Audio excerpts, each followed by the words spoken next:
Everyone, welcome to civil वाला daily current affairs. आज है 3 अगस्त और शुरू करते हैं आज का डिस्कशन। सबसे पहले कल जो क्वेश्चन पूछा था उसका आंसर देख लेते हैं। हाल ही में संघ लोक सेवा आयोग के नए अध्यक्ष के रूप में किसे नियुक्त किया गया है? Who has been appointed as the new chairperson of the Union Public Service Commission UPSC recently? तो इसका जो सही आंसर था वो हमारा था ऑप्शन बी, प्रीति सूदन। आज का पहला क्वेश्चन देखते हैं। कौन सा देश अंतर्राष्ट्रीय वायु अभ्यास तरंग शक्ति 2024 की मेज़बानी कर रहा है? Which country host the international air exercise तरंग शक्ति 2024? ऑप्शन ए है यूके, बी है इंडिया, भारत, सी है जर्मनी और डी है फ्रांस। करेक्ट आंसर है हमारा भारत। और भारत जब होस्ट करता है तो वो क्वेश्चन हमारे लिए इंपॉर्टेंट हो जाता है। तरंग शक्ति में अपना जलवा दिखेगा अमेरिका का फाइटर जेट, ठीक है, तो ये याद रखिएगा। भारत 2 चरणों में सबसे बड़ा अंतर्राष्ट्रीय हवाई अभ्यास तरंग शक्ति आयोजित करता है। अगस्त में तमिलनाडु में, सितंबर में राजस्थान में। इस आयोजन का मुख्य उद्देश्य क्या है कि रणनीतिक संबंधों को मजबूत करना है। इसमें 51 देश जो है वो आमंत्रित है, जिसमें से 30 देश जो है भाग ले रहे हैं, पार्टिसिपेट कर रहे हैं। तमिलनाडु में पहले चरण में फ्रांस, जर्मनी, स्पेन और यूके शामिल है। नेक्स्ट क्वेश्चन देखते हैं। नेक्स्ट क्वेश्चन है हमारा, हाल ही में खबरों में रहा कृष्णराज सागर बांध किस राज्य में स्थित है? Krishnaraja Sagar dam recently seen in news is located in which state? Option A है कर्नाटका, बी है तमिलनाडु, सी है गुजरात और डी है केरला। इसका जो सही आंसर है वो है हमारा ऑप्शन ए, कर्नाटका। तो कर्नाटका में है ये। और कर्नाटका से रिलेटेड कितनी स्टेट जो है वो आपको बतानी है, जो बॉर्डर टच करती है उससे रिलेटेड। कावेरी बेसिन में भारी बारिश के कारण कृष्णराज सागर बांध से पानी की निकासी बढ़ गई है। वाडिया राजवंश द्वारा कन्नमबाड़ी में कावेरी नदी पर निर्मित इस बांध का नाम 1917 में कृष्णराज ओडेया चतुर्थ के नाम पर कृष्णराज सागर रखा गया था। तो ये याद रखिएगा, ये न्यूज़ में है। और ओरिजिन कहाँ से होती है कावेरी रिवर की वो भी आपको बताना है कमेंट सेक्शन में। नेक्स्ट है हमारा, हाल ही में समाचारों में रहा झूमर किस राज्य में किया जाने वाला पारंपरिक नृत्य है? झूमर recently seen in news is traditional dance performed in which state? Option A है नागालैंड, बी है असम, सी है सिक्किम और डी है मणिपुर। सही आंसर जो है वो है हमारा ऑप्शन सी, असम। तो असम सरकार 8000 चाय जनजाति कलाकारों के साथ एक भव्य झूमर नृत्य प्रदर्शित करने की योजना बना रही है। झूमर असम की 4 चाय जनजातियों का एक पारंपरिक नृत्य है जो शरद ऋतु के दौरान होता है, जिसमें युवा लड़कियां खेतों या पेड़ों के नीचे नृत्य करती हैं, जबकि पुरुष सदस्य मदाल, ड्रम, बांसुरी और ताल जैसे वाद्य यंत्र बजाते हैं। इस तरीके के जो क्वेश्चंस हैं वो स्पेशली यूपीएससी में आर्ट एंड कल्चर वाला जो होता है उसमें डिटेल में पूछा जाता है। जैसे कि ये चीज़ें उसमें पूछ लेंगे कि लड़कियों का क्या कैसे नृत्य करती हैं, पुरुष क्या करते हैं, और स्टेट पीसीएस में डायरेक्ट पूछ लेंगे कि जो है ये किससे रिलेटेड है। नेक्स्ट क्वेश्चन है हमारा, हाल ही में समाचारों में रहा पार्किंसंस रोग क्या है?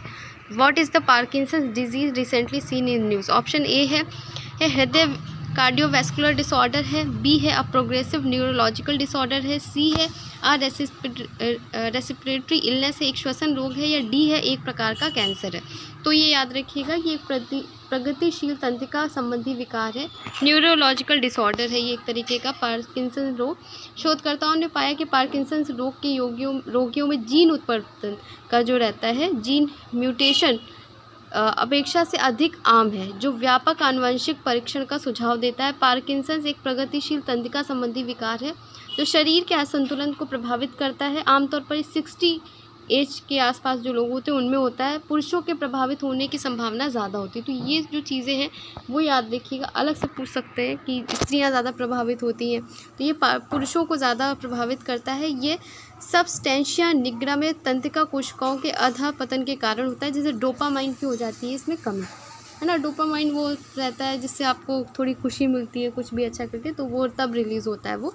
तो ये याद रखिएगा। नेक्स्ट क्वेश्चन है हमारा, हाल ही में किस मंत्रालय ने 6 to 8 तक के छात्रों के लिए बैगलेस दिनों के लिए दिशा निर्देश पेश किए? Recently which ministry has introduced guidelines for bagless days for student in class 6 to 10?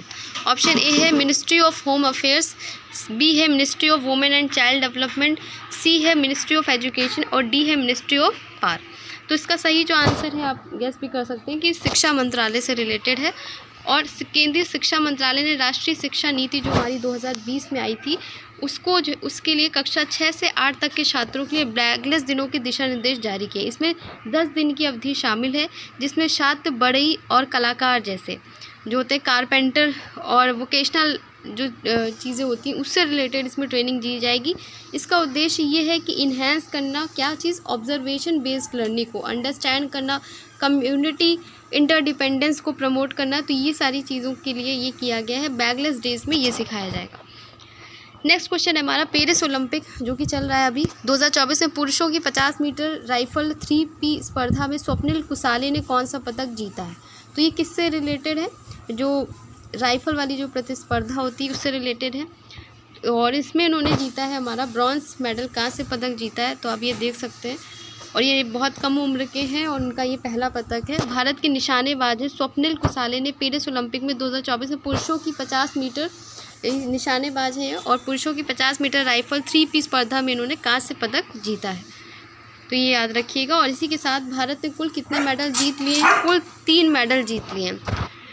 Next question है हमारा रोहन बोपन्ना ने किस प्रतियोगिता में भारत का प्रतिनिधित्व करने के भारतीय टेनिस से संन्यास लेने की घोषणा की है।